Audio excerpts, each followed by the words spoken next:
Bonjour la population, j'espère que vous vous portez bien. J'espère que votre entourage et vos animaux de compagnie se portent bien. Moi, ça va plutôt bien. Nefertiti, ça va. Artemis, ça va très bien. Bah voilà, elles sont en train de se bagarrer. Les folles, les crazy. C'est leur moment de quart d'heure de folie. Peut-être que vous l'avez vu ou peut-être pas, mais il y a quelques jours, voire même 2 semaines, j'ai fait une vidéo sur l'anorexie mentale où j'expliquais un peu le rapport que j'avais avec la nourriture et j'ai pas parlé du rapport que j'avais avec mon corps parce que j'étais pas encore prête à parler de ce sujet et aujourd'hui je m'en sens capable. Je pense que il faut que je sorte tout ce que je ressens, il faut que je dépose ça quelque part et je pense que ça peut aussi aider pas mal de personnes qui sont atteintes d'anorexie mentale parce qu'après ma première vidéo sur mon rapport avec la nourriture, j'ai eu pas mal de témoignages ou de gens qui me disaient que ça leur faisait du bien de voir qu'ils sont pas seuls à vivre ça. Et ça fait justement du bien de voir quelqu'un en parler publiquement. Donc j'ai décidé de faire d'une paire de coups. Je me débarrasse de ce poids et en même temps peut-être que ça pourra aider les personnes qui sont concernées. Si vous voulez un petit peu le contexte, je vous invite à aller voir la première vidéo du coup où je parle de mon rapport avec la nourriture. Là je vais vraiment me focaliser sur mon rapport avec mon corps.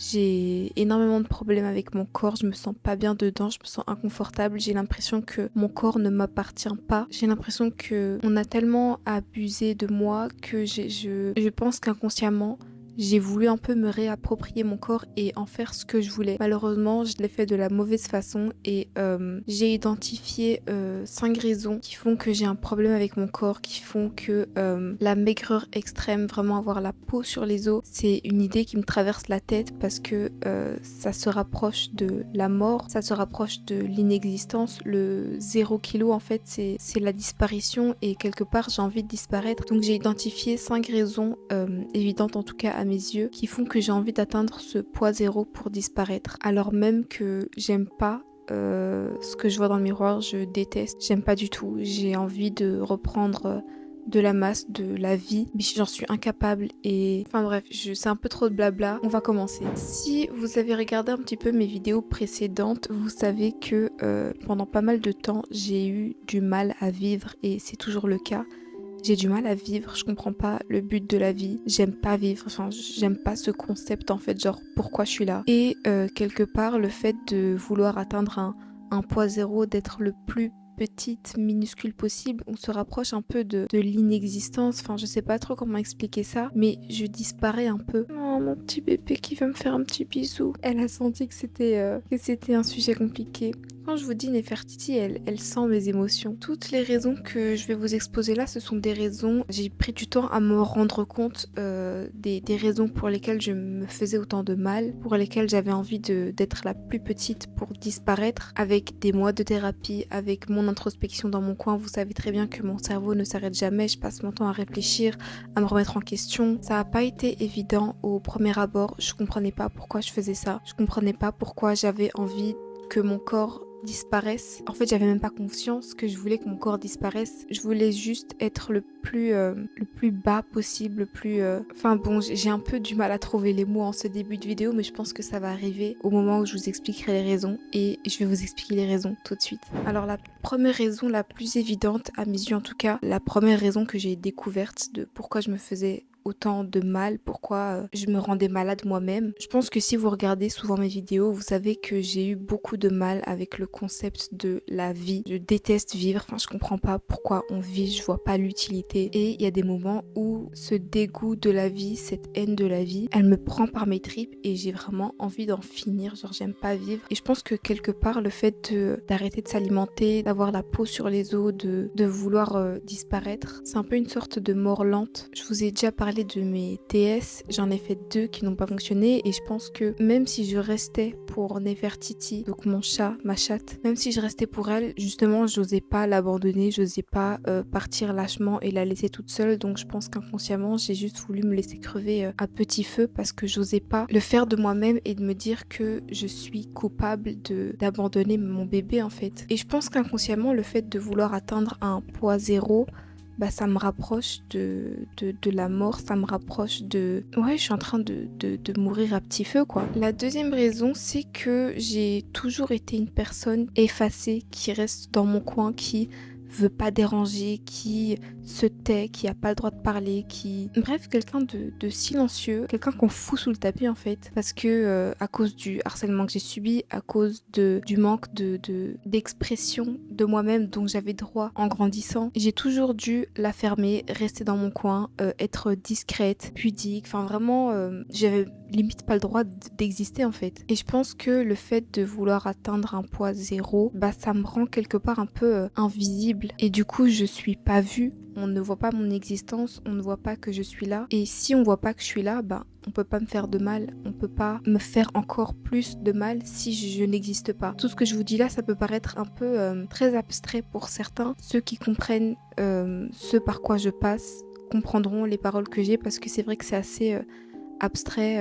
Enfin voilà, il y a que comme ça que je sais m'exprimer. Mais donc voilà, le fait d'avoir envie, c'est même pas avoir envie d'être minuscule petite, c'est vraiment un besoin inconscient. Je m'en rendais pas compte vraiment. Comme je vous l'ai dit dans ma vidéo précédente sur l'anorexie, je me rendais pas compte, genre je comprenais pas pourquoi je faisais ça. C'est vraiment avec des mois et des mois de thérapie, d'introspection dans mon coin. C'est avec ça que j'ai compris toutes les raisons que je vous évoque dans cette vidéo. Et je pense même qu'il y a des raisons que j'ai pas encore découvert parce que la découverte de soi, c'est à vie. Voilà, je pense que ça me ramène un peu à une période à l'école, je me fais harceler, donc je dois rester silencieuse dans mon coin, je dois la fermer, je dois pas exister parce que dès que je dis ou je fais un truc, c'est utilisé contre moi. Pareil à la maison, faut que je me taise, que je respecte les règles, j'ai pas le droit à la parole, j'ai pas le droit de questionner, j'ai pas le droit, genre juste, j'ai l'impression que j'ai pas le droit d'exister. Genre faut que je la ferme, faut que je reste le plus petite, le plus minuscule possible dans mon coin et que je dérange personne. Et je pense que inconsciemment, ça a fait son chemin dans ma tête et ça a contribué à mon besoin de petitesse. Je sais pas si on peut dire ça comme ça. La troisième raison, je pense que c'est... Ah, coucou ma belle, petite Nefertiti qui vous montre ses fesses. Je suis quelqu'un qui a horreur d'être un poids pour les gens, de peser sur les épaules de quelqu'un, d'épuiser l'énergie de quelqu'un. Et je pense que le fait d'être le plus petite, d'avoir le moins de poids possible, ça contribue au fait que je ne pèse pas sur les épaules de quelqu'un, vu que je suis tellement petite, je suis tellement insignifiante que voilà, je dérange pas, je suis dans mon coin. Encore une fois, quand je m'entends parler, j'ai l'impression que ce que je dis n'a aucun sens. En tout cas, pour moi, ça a du sens. Comme je l'ai dit, ceux chez qui ça résonnera comprendront ce que j'essaie de faire passer comme message. Et étant donné que c'est lié à mon vécu, à ce que j'ai vécu en étant petite, en grandissant, etc. Je vous ai pas expliqué toute mon enfance, donc vous pouvez pas savoir ce dont je parle. Mais je pense que ceux qui ont vécu les mêmes choses que moi, qui ont eu une enfance similaire à la mienne, comprendront un peu ce que je veux dire. La quatrième raison, c'est que on a beaucoup abusé de moi. Je veux pas rentrer dans les détails, c'est un sujet dont je ne parlerai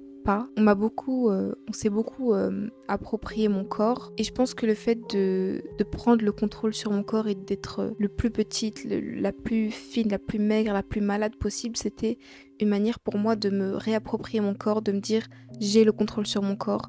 C'est moi qui tiens les rênes, c'est moi qui décide de l'état de mon corps et de ce que j'en fais en fait. Plus personne ne me dira quoi faire dans mon corps. Quand on me dit faut prendre du poids, fais attention, nanana, blablabla. Genre, j'ai l'impression que la personne en face veut contrôler mon corps et ça me donne encore plus envie d'être encore plus malade. Et c'est tellement vicieux parce que maintenant que je m'en suis rendu compte, enfin même si j'en ai pris conscience, c'est justement ça qui est horrible parce que je suis consciente qu'il y a des moments où je m'enfonce dans la maladie volontairement vu que maintenant j'en suis consciente et je connais ces raisons-là, je sais pourquoi, comment, mais ça m'empêche pas de retomber dans mes mauvaises habitudes et de vouloir disparaître, être la plus petite, la plus minuscule possible. Et ce que j'ai pas évoqué, c'est que la maigreur en soi, ça m'attire pas personnellement, je trouve pas ça joli en tout cas sur moi. Moi quand je me vois dans le miroir, je me trouve horrible, genre c'est pas moi, mais je peux pas m'empêcher de vouloir que mon corps disparaisse en fait. Je veux juste être une feuille A4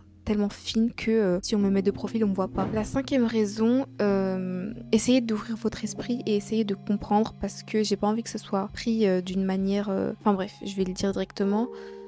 Comme j'ai pas eu une enfance et une adolescence épanouie. Évidemment, j'ai eu des moments de joie, des moments de... Mais j'étais beaucoup torturée et comme je vous ai dit, tu restes à ta place, tu parles pas, t'es comme ça et nanana. À l'école, beaucoup de harcèlement et même avec moi-même, avec qui je suis, j'ai eu tellement de problèmes et j'ai l'impression que j'ai pas pu profiter de mon enfance, j'ai pas pu profiter de mon adolescence. Genre, j'ai l'impression que toute ma vie, j'ai été une jeune adulte torturée. Je sais pas si vous comprenez ce que je veux dire, mais je pense que le fait de vouloir être le plus petite, le plus minuscule possible, c'est aussi peut-être un souhait de revenir à une enfance de laquelle j'ai pas profité, de retrouver un peu cette innocence aussi, parce que là je suis adulte, je dois tout gérer, loyer, facture, courses, vétérinaire, enfin des trucs d'adulte en fait, genre c'est normal. Et en fait la transition a été tellement violente parce que vraiment je suis partie de chez moi du jour au lendemain, et ça a été tellement violent parce que on m'avait jamais préparé à ça. Enfin je suis partie parce que vraiment il fallait que je parte, et j'ai jamais eu ce processus de me dire ok, t'auras 18 ans, tu vas partir, nan. Moi toute ma vie c'était je reste collée à ma mère jusqu'à ce que je me marie avec un homme que j'aime pas et que je fonde une famille et que blablabla. Donc cette transition a été trop rapide pour moi. J'ai l'impression que j'ai pas profité de mon adolescence, de mon enfance, et je pense que le fait de vouloir être le plus petite possible, ça me ramène à un état de un corps d'enfant. On me dit souvent que j'ai un corps d'enfant et c'est vrai. Et même si j'aime pas, je trouve ça bizarre. Je pense que c'est quand même un des facteurs qui a fait que je veux que mon corps rétrécisse en fait. J'ai l'impression que j'ai pas profité de mon enfance avec mes parents qui se bouffent la gueule, avec le harcèlement, avec les problèmes, avec ma sexualité. J'avais pas le droit d'aimer les femmes. Avec la petite Maïssa, elle doit la fermer, rester dans son... Oula la télé, on va mettre ça, j'espère que ça vous plaît.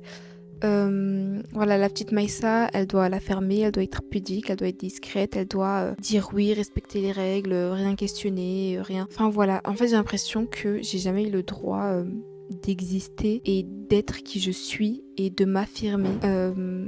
Vraiment sur cette vidéo-là, j'ai parlé avec le cœur. J'espère que ce que je dis n'a pas l'air d'être un rêve lucide, parce que moi, ce que je pense dans ma tête, c'est vraiment... je me comprends, mais vu que vous n'êtes pas dans ma tête, je sais pas si vous allez comprendre la moindre chose que je dis. Mais c'est pas grave, j'avais besoin de faire cette vidéo, j'avais besoin de me livrer, de faire sortir tout ça de moi. En tout cas, j'ai beaucoup de problèmes avec mon corps, que ce soit esthétique, que ce soit dans la sensation à l'intérieur, que ce soit même au toucher. Enfin, quand je me touche, je me sens bizarre. Que ce soit que quelqu'un d'autre me touche, je trouve ça aussi bizarre. Et aussi, sexuellement parlant, je fais du vaginisme. Enfin bref, il y a trop de soucis avec mon corps et moi. Ma relation à mon corps est un peu, même beaucoup perturbée. Et j'essaye de me réconcilier avec, de mettre des vêtements dans lesquels je me sens bien, d'essayer de me pomponner, de me faire jolie. Mais à chaque fois que je me vois dans le miroir, je me dis putain, mais on dirait que t'as 11 ans, genre, mais ça c'est pas toi. Et même si j'aime pas ce que je vois dans le miroir, je peux pas m'empêcher d'inconsciemment de vouloir être encore pire, genre, c'est super vicieux. Et je sais qu'il y en a pas mal qui doivent se dire mais c'est une grosse tarée, c'est une illuminée, mais qu'est-ce qu'elle raconte, madame la psy, blablabla. Mais franchement, au point où j'en suis, j'en ai plus rien à on me prenne pour une folle, genre franchement c'est le cadet de mes soucis. En tout cas, j'espère que les personnes en qui ça a résonné, j'espère que vous vous sentez moins seul, que vous sentez que vos ressentis sont valides. Je vous invite à travailler sur vous, à peut-être consulter un thérapeute, ou de m'envoyer un petit DM si vous avez juste besoin d'un soutien, parce que ceux qui vivent ça, je pense que si on le vit pas, on peut pas le comprendre. Même moi, avant que l'anorexie m'attrape la veste, je connaissais cette maladie parce que je l'avais étudiée, etc. Mais je l'avais pas compris, parce que tant qu'on vit pas quelque chose, on peut pas savoir ce que ça fait. Et c'est comme dans tout. En tout cas, si vous passez par là, je vous souhaite un grand courage, je vous donne tout mon amour. J'espère de tout cœur qu'on va s'en sortir tous ensemble. Merci de m'avoir écouté. Je vous dis à demain 18h pour la 20e vidéo du mois de septembre. Prenez soin de vous. Bisous.